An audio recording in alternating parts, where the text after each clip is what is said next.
wa minal laili fatahajjat bihi nafilatan lak asa ayyat asyaka rabbuka maqaman mahmuda. Dari sepertiga malam bangunlah kamu, sholatlah kamu sebagai ibadah tambahan buat kamu. Kalau kamu rajin bangun malam, sering tahajud, kamu akan memperoleh maqam yang mulia. Alhamdulillah. Beda Pak, kalau orang tukang tahajud, Masya Allah. Jauh dari penyakit, jauh dari karibun, enjoy.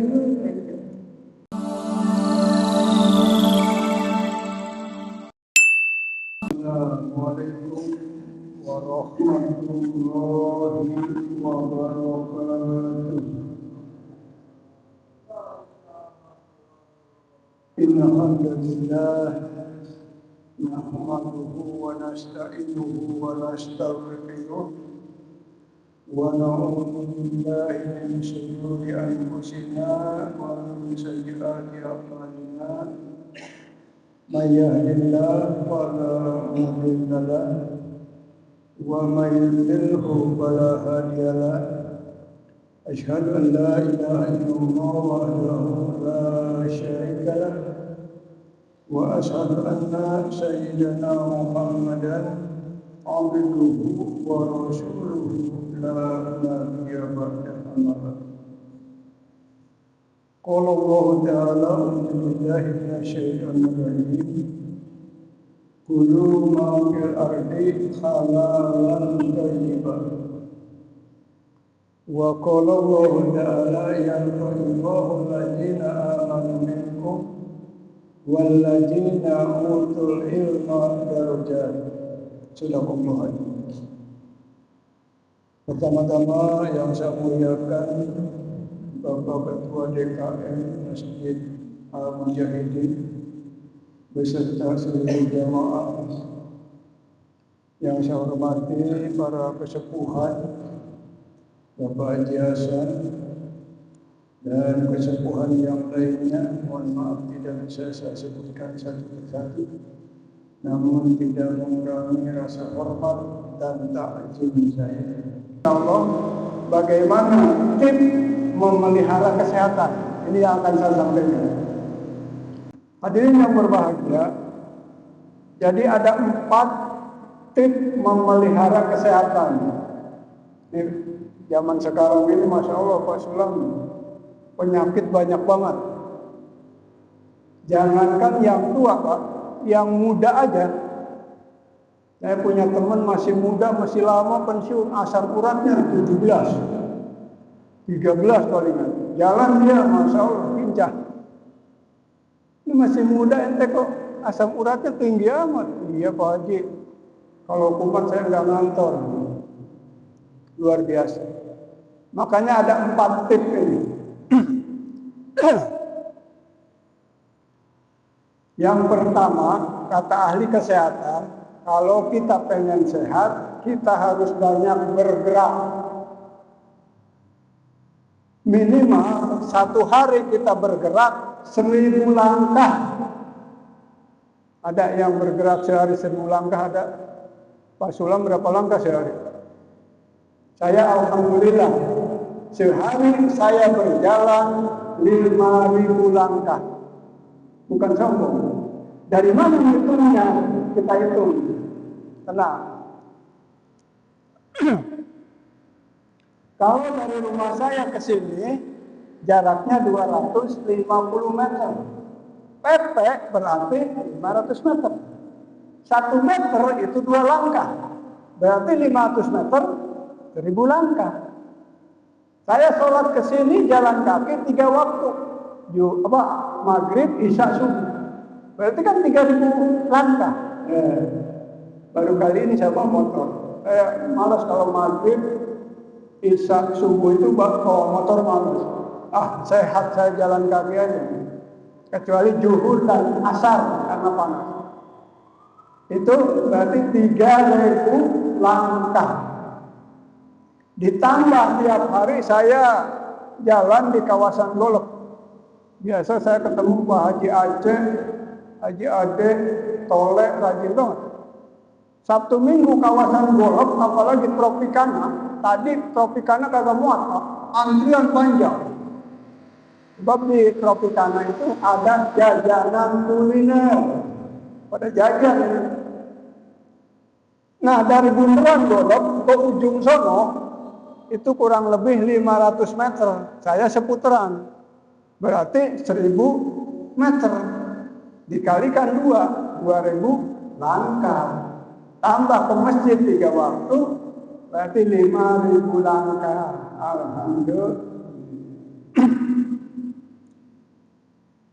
Agama mengajarkan al-harokah barokah.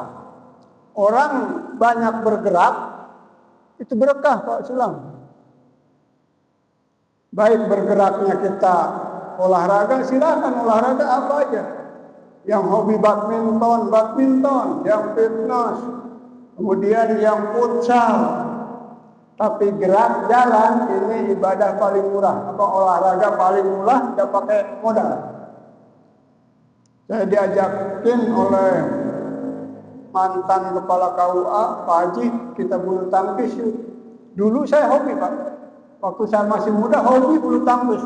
Udah sekian tahun saya nggak pernah bulu tangkis. Waduh, bulu tangkis kata saya udah lama ini. Udah ente datang aja ke kawasan Golok, kita jalan kaki. Kalau ente mau tepakan bawa raket. Itu mantan kepala KUA. Sampai sekarang nggak ada kabar berita. Jadi banyak bergerak itu nikmat Pak. Kata orang Kulon, the more is nice. Itu kata orang Kulon. Bergerak itu sehat, bergerak itu nikmat, bergerak itu indah. Makanya jangan sampai kita banyak duduk. Duduk, makan, tidur, makan, duduk, tidur. Masya Allah Pak. Apalagi habis makan, jangan sekali-kali habis makan tidur. Menurut ahli kesehatan, itu makanan yang masuk ke dalam perut, bisa di dalam perut itu ada rongga tempat Pak, menyimpan makanan. Nah, di saat kita habis makan tidur, berarti itu sari makanan mengendap di dalam tubuh. Tapi kalau kita olahraga, keluar, mencair. Yang jadi persoalan kan endapnya ini Pak. Makanya cepat kalau orang habis makan tidur, itu cepat itu. Kena penyakit gula. Kalau gula udah meluber, mohon maaf, itu larinya ke mata, nggak awas. Lari ke ginjal, gagal ginjal, harus cuci darah. Lari ke jantung, kagak lama usianya. Itu akibat dari kebanyakan gula. Sekarang kan banyak banget Pak. Penyakit gula banyak Pak. Ponakan saya yang suka ngawal Buya Apple, ponakan saya Pak. Dia punya gula tinggi, nggak pernah dikontrol. Nah begitu diperiksa ke dokter, ginjalnya sudah menciut. Masya Allah. Kata dokter, waduh Pak Haji ini mah harus cuci darah. Karena Pak Haji gulanya tinggi, menciut, lari ke ginjal, harus cuci darah. Dia nggak mau Pak. Nggak mau dok. Dia nggak mau cuci darah. Emang cuci darah bisa nyembuhin? Emang enggak. Cuci darah bukan penyembuhan Pak. Ngelamain doang gitu. Kalau nggak cuci darah, wassalam. Gitu. Akhirnya ada satu alternatif di Cianjur. Dia dibawa ke Cianjur, nggak usah katanya, nggak usah cuci darah, bawa aja ke Cianjur, dibawalah ke sana.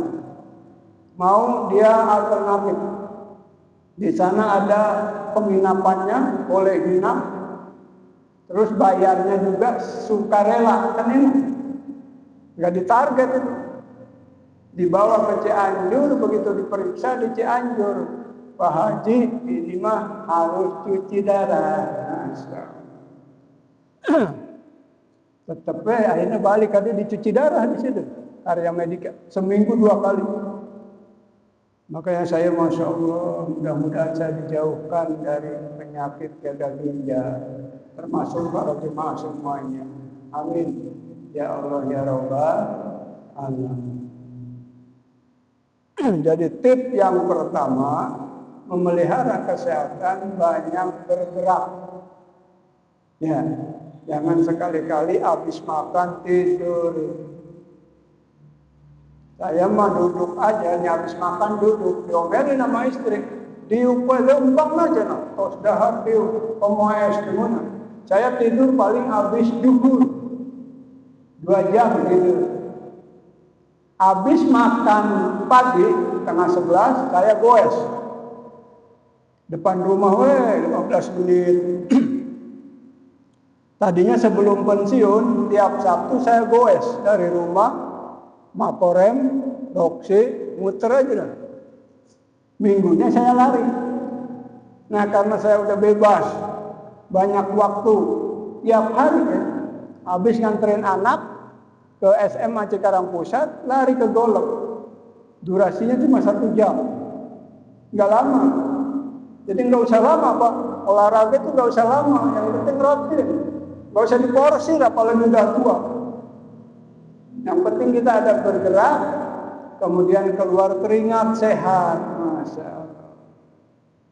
Bahkan kalau saya pergi ke mantri, kata mantri, yang punya gula mau Pak Haji harus banyak ngeluarin keringat. Kalau Pak Haji punya sawah, mau nggak nyambung di sawah? Sawah terbuka. Punya kebun, udah jadi kebun katanya. Banyak keluar keringat. Makanya tim saya jalan. Umahawe carana, itu penting keluar kesang.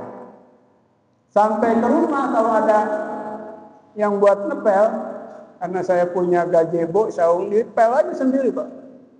Mobil kotor saya semprot, saya jarang dibawa ke setim.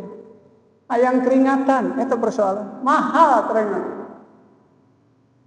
Bahkan ada pejabat Pak, bupati dulu, kan bupati antara gerak meren, diuk nanda tangan, tanya sang di mana bupati? Waktu kantor masih di sono, tuh bupati dulu namanya kalau nggak salah Pak Jamhari. Dia saking pengen keringatan Pak, nyuci mobil sendiri. Saya lihat itu pakai kolor ya. Sampai ajudannya lari-lari. Kenapa bapak suruh nyuci mobil sendiri gitu? Pada diomelin sama satpol pp. Kata bupati, biarin, jangan dibantu. Ente udah sono pergi. Saya pengen keringatan, dicuci sendiri, dilapin Pak. Masa, hayang-hayangnya ngesang eta, masa. Jadi keringat itu mahal ternyata. Saya merasakan, saya kalau dulu di kantor duduk, saya depan komputer. Ruangan full AC, coba weh. Namun kurang gerak, Masya Allah. Coba cuci darah, asam urat aja.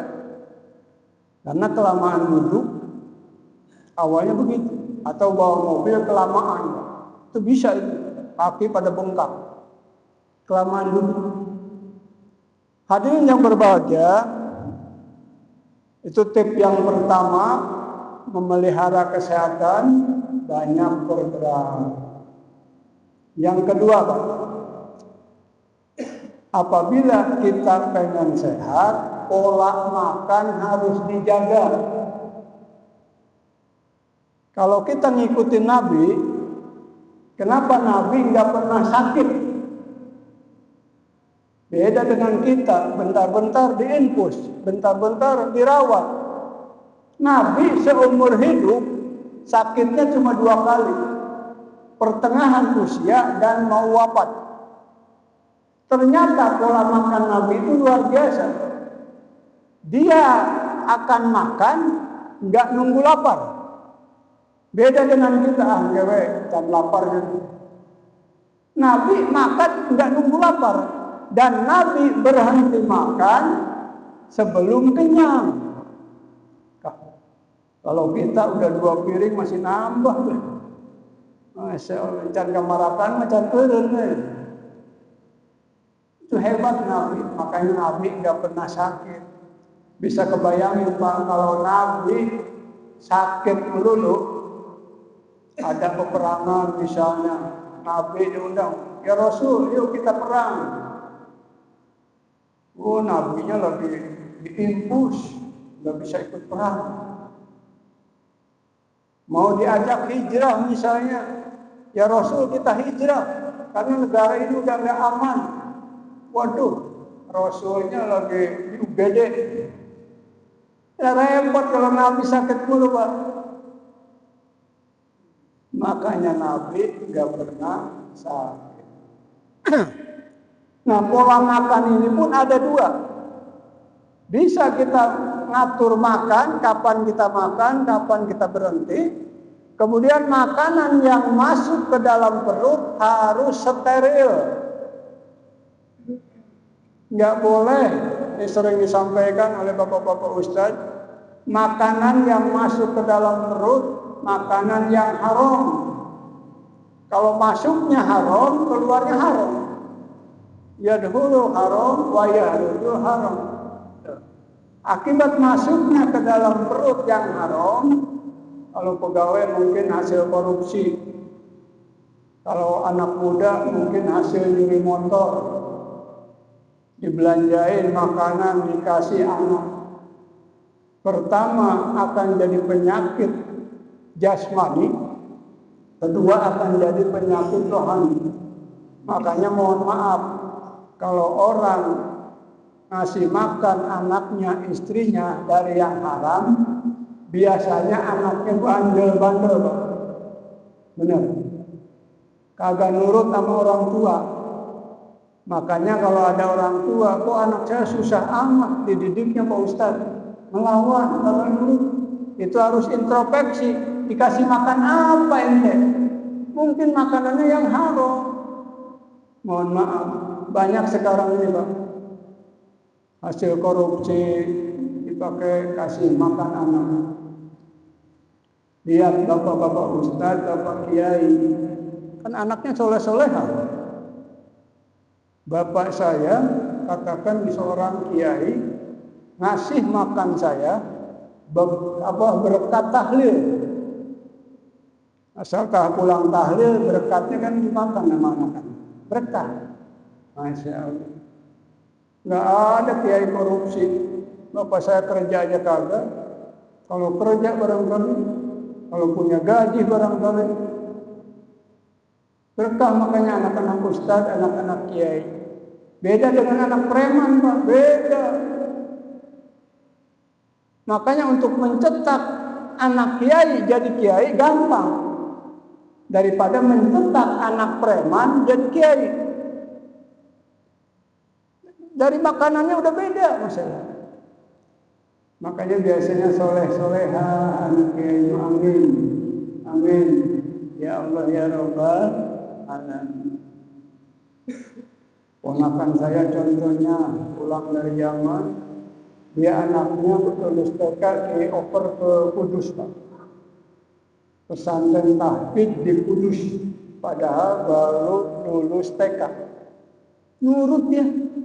Anaknya yang kedua nih, pengen lagi Pak Sulam. Dia katanya habis lebaran ngomongnya apa tahun depan mau dikirim lagi ke Kudus, pesantren tahfidz. Masya Allah. Karena bapaknya kiai, kakeknya juga kiai. Nurut akhirnya gitu. Makanya kalau kita susah mendidik anak, introspeksi yuk. Makanan apa sih yang dikasih sama anak? Kok anak pada bandel, ngelawan. Di pesantren ini kabur. Di sekolahin putus. Dikuliahin kuliah baru 2 semester berhenti. Masya. Jadi kita pelihara pola makan kita. Dari segi makanan yang masuk dan waktu kapan kita makan, kapan kita berhenti makan. Itu tips yang kedua. Di dalam rangka memelihara kesehatan, selain kita mengatur makan kita, makanan pun sebagaimana Allah terangkan, kulu mafil ardi halalan thayyibah.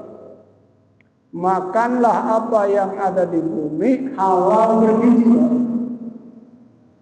Jadi udah halal berbiji.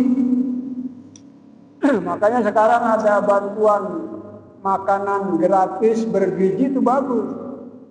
Program Pak Prabowo, presiden kita, pembagian makanan berbiji gratis.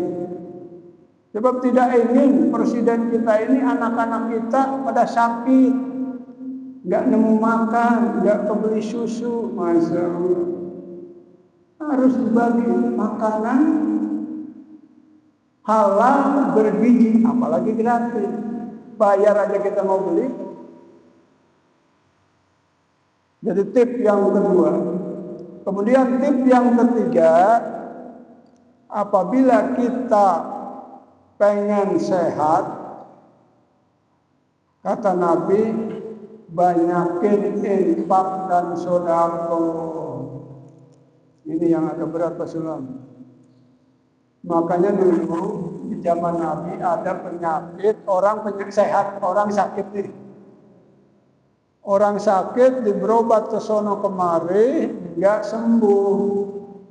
Kata Nabi, coba mulai besok ente infak, sedekah, santuni yatim, janda tua, orang-orang jompo tidak mampu. Insya Allah penyakitku sembuh. Begitu dia besoknya infak sedekah, benar penyakitnya sembuh. Itulah yang disebut pengobatan spiritual. Jadi pengobatan itu ada dua. Ada pengobatan kultural, ada pengobatan spiritual. Kultural dengan obat, dokter, mantri, dan lain sebagainya. Spiritual dengan ibadah. Kan sedekah itu nolak bala. As-sedekah itu tanpa bala. Jadi kalau kita tidak mau ditimpa bala, apa itu kecelakaan, datang penyakit, banyakin aja infak sedekah. Yakin? Infak itu ada 4 macam. Ada infak harian, ada infak mingguan, ada infak bulanan, ada infak tahunan. Dan infak siapapun boleh, beda dengan zakat. Zakat hanya orang kaya. Orang miskin boleh infak, boleh. Infak harian, kalau ada pengemis, apalagi pengemisnya tua, renta, apalagi cacat, kita kasih infak. Infak harian. Infak mingguan, kalau bapak masuk ke masjid, bawa duit pak. Jangan lupa bapak masuk masjid hari Jumat, bawa duit, masukin ke keropak. Infak mingguan. Ini ternyata pak, dari infak mingguan aja, ada seorang ustadz menyarankan kepada jemaahnya, wahai jemaahku, tolong bapak-bapak yang biasa ke masjid hari Jumat, jangan lupa isi itu keropak, nggak usah gede, 5.000 minimal. Terus sambil berdoa, ya kata Ustaz nih, begitu masukin duit ke keropak masjid, sambil doa, ya Allah, saya belum punya rumah. Saya pengen rumah saya bagus, luas seperti rumahmu. Walaupun cuma 5.000 perak, Pak. Tapi rutin, jangan putus tuh tiap Jumat. Ternyata benar dikabulkan. Itu Ustadz rumahnya gede banget sekarang. Jemaah pengajiannya 2.000 orang ketampung, Pak. Tadinya rumahnya kecil. Itu banyak infak sedekah di dunia aja udah dikabulkan oleh Allah. Kan ari urang mah nyarara ahlain. Infaknya apa tuh, Pak? Biasanya lebaran, orang lobaan ngaluarkeun infak apa lobaan jalan-jalan.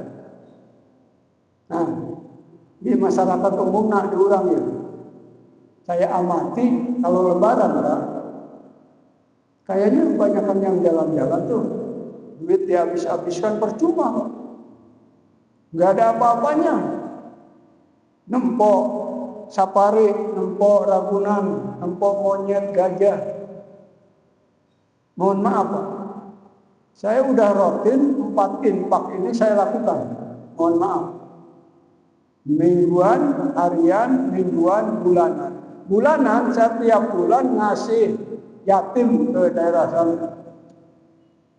Tiap bulan, tanggal 1. Udah. Tahunan saya nggak bagi tiap tanggal 1 Syawal.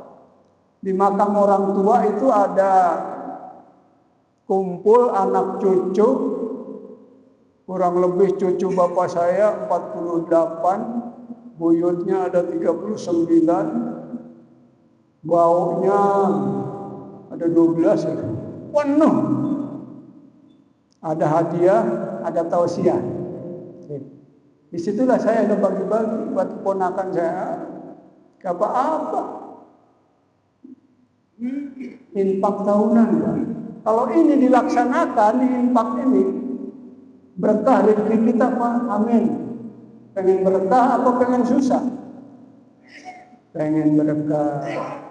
Kalau ditanya semuanya kamu pengen kaya apa pengen miskin? Pasti jawabannya pengen kaya. Kamu mau masuk neraka apa mau masuk surga? Jawabannya pasti pengen masuk surga. Jangankan kita, insya Allah ahli ibadah, preman aja kalau ditanya preman, apakah preman mau masuk neraka? Gak bakalan. Masya. Jadi banyakin infak, wa ma anfaqtum min syai'in fa huwa yukhlifu. Apa saja yang kamu infakkan di jalan Allah, Allah akan mengganti. Jangan takut Pak. Ya. Jadi perbanyak infak dan sedekah. Karena banyak Pak, mohon maaf, di zaman sekarang setelah diteliti secara spiritual ada orang kaya sakit. Padahal kaya Pak, duitnya banyak. Kenapa penyakitnya kagak sembuh sampai dia meninggal? Setelah diteliti oleh para ahli hikmah, mohon maaf Pak, kalau ahli hikmah mah tahu, orang setuk nggak pernah sholat itu ketahuan. Dulu ada orang setuk jalannya diseret, dibawa ke ahli hikmah, ketahuan. Kata ahli hikmah, Pak Kiai saya ini setuk pengen sembuh. Waduh, kelihatannya ente nggak pernah sholat. Ketahuan Pak Kiai. Nah betul Pak Kiai, ngaku saya sholat 5 waktu saya nggak pernah. Orang saya sebagai supir, jubur, orang sholat saya membawa mobil. Asal penumpang banyak, lah bawa balik lagi. Lah kapan saya sholat? Cek Kiai pantesan atau mana setuk terjaga-jaga. Ini pengobatan spiritual. Udah mulai besok kata Kiai ahli hikmah, kamu biasakan sholat ya. Insya Allah Pak Kiai, karena saya udah setuk kagak bisa nyupir. Ini udah sekian tahun saya ini kagak kerja. Udah ngapain lagi? Mulai besok sholat 5 waktu. Benar Pak. Udah dia mulai sholat, jalannya kagak ditarik lagi tuh, kakinya agak beneran. Terusin sholat 5 waktu, jangan putus. Kalau udah sholat 5 waktu, tambah sholat sunat yang agak berat, duha sama tahajud. Kata orang itu, waduh berat Pak Kiai ini tahajudnya ini. Subuh aja saya sering kesiangan, udah tahajud jam 2. Usahain kalau ente pengen sembuh. Masya Allah. Ternyata Pak, tahajud itu terapi kesehatan juga. Makanya kalau orang rajin tahajud, gak bakalan keserang setuk, gak bakalan. Di Amerika itu ada dokter, di dalam mengobati pasiennya dibangunin jam 2 malam Pak. Amerika. Jam 2 malam pasien dibangunin, diobati. Ternyata jam 2 terapi kesehatan. Masya Allah. Suka bangun malam, suka. Langsung Paksain. Saya tahajud sepeningkat sudah sekian tahun, saya nggak pernah tinggalkan bangun malam. Kuncinya begini Pak, kalau bangun malam itu kita lilir jam 1 langsung ngambil air wudhu, jangan tidur lagi. Bangun tengah 2 langsung ngambil air wudhu, sholat. Minimal 2 rakaat semalam. Abang sholat 2 rakaat itu kuat. Tahajud berat itu Masya Allah. Terapi kesehatan. Jadi mudah-mudahan yang sudah biasa bangun malam saya doain supaya bisa bangun malam. Amin. Wa minal laili fatahajjat bihi nafilatan asa ayya asakara buka maqamam mahmuda. Dari sepertiga malam bangunlah kamu, sholatlah kamu sebagai ibadah tambahan buat kamu. Kalau kamu rajin bangun malam, sering tahajud, kamu akan memperoleh maqam yang mulia. Alhamdulillah. Beda Pak, kalau orang tukang tahajud, Masya Allah. Jauh dari penyakit, jauh dari karimun, enjoy. Buat apa kita banyak duit, sawah luas, tapi yang diomongin pusing dan pusing. Ada yang begitu Pak. Sawahnya lega, kontrakannya 5 lantai. Kita nanti omongin pusing dan pusing. Waduh pusing dia pahami. Anak saya balaladul, setoran mobil jangka setoran. Berapa lupa duit mobil jangka setoran.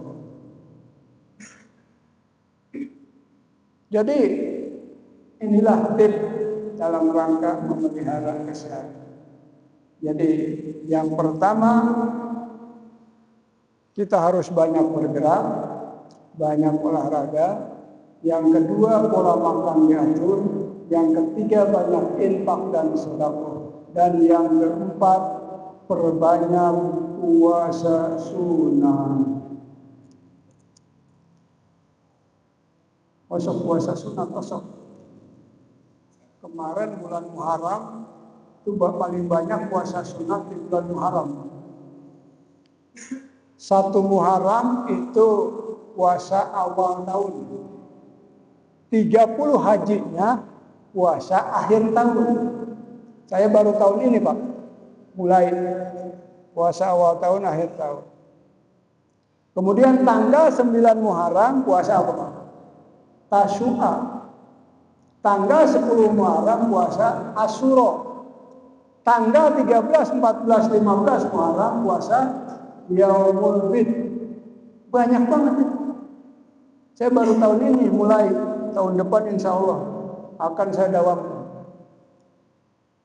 Terus ditambah puasa Senin Kemis. Saya juga baru bulan ini. Kemarin saya Kemis doang. Besok Senin insya Allah. Senin Kemis akan saya dawamkan. Luar biasa Pak Amil. Itu terapi kesehatan itu puasa itu. Teman saya di kantor udah pensiun sekian lama. Bahkan sebelum pensiun, karena dia tadinya punya jantung, jantungnya dering Pak. Puasa Senin Kemis sampai sekarang sehat loh. Kemarin ketemu Pak Haji masih puasa Senin Kemis. Alhamdulillah. Udah dering jantungnya tapi sehat. Gak pernah dia ngeluh. Masya Allah.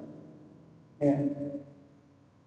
Inilah makna kata Nabi, sumu tasihhu. Puasalah kamu, pasti kamu akan sehat. Ternyata Pak, bukan puasa Ramadan yang dimaksud dengan Nabi, oleh Nabi sumu tasihhu. Kalau puasa Ramadan itu mah emang kewajiban kita. Pokoknya ibadah puasa Ramadan. Tapi untuk mengontrol kesehatan kita di luar Ramadan. Apa pengen kita sehatnya 1 bulan doang, Pak Sulam? 11 bulan sakit, mau enggak? Ya, ini logikanya ke sana. Jadi ternyata untuk mengontrol kesehatan kita, puasa sunnah yang 11 bulan. Kalau puasa Ramadan mah itu mah pokoknya. Emang nggak boleh tidak. Saya yakin nggak mau kita sehat cuma 1 bulan. 11 bulan di luar Ramadan sakit dulu. Oh, siapa yang mau? Perbanyak puasa sunnah. Yakin Pak? Bahkan saya telah membuktikan, Pak, saya sering panas dalam, Pak Jolang. Dulu saya kalau panas dalam, bibir pecah-pecah. Obatnya NK Sari, Adem Sari, nepi kapapagan angsana di teangan. Itu cager-cager. Sering banget saya. Dulu emang saya perokok kan, sekarang merokok saya berhenti. Ente mau ngerokok, wah sih jangan. Itu jadi seriawan mulu ya. Saya udah buktikan Ramadan lalu saya seriawan Pak.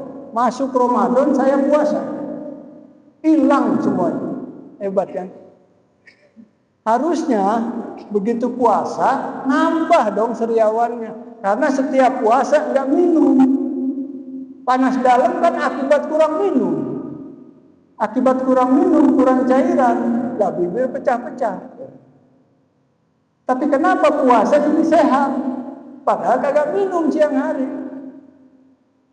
Kemudian kemarin waktu puasa awal tahun, saya seriawan lagi Pak. Nah besok puasa awal tahun, saya puasa lagi. Hilang lagi Pak Sulam. Sembuh sampai sekarang. Masya Allah. Gak usah pakai NK Sari ke mantri, gak usah. Bawa puasa, hilang seriawan. Luar biasa. Kadang-kadang kita memohon maaf, keyakinan kita kepada Allah itu kurang. Saya pernah ngobrol dengan masyarakat pojokan sana. Ada orang cerita, seriawan mana orang kita ngasih obat, gampang, terus beli Adem Sari ke apa? Buku minum Adem Sari 14 gelas kecager. Kata saya, udah nyobain belum puasa? Belum pernah Pak, besok puasa. Itu seriawan bawa puasa, sembuh.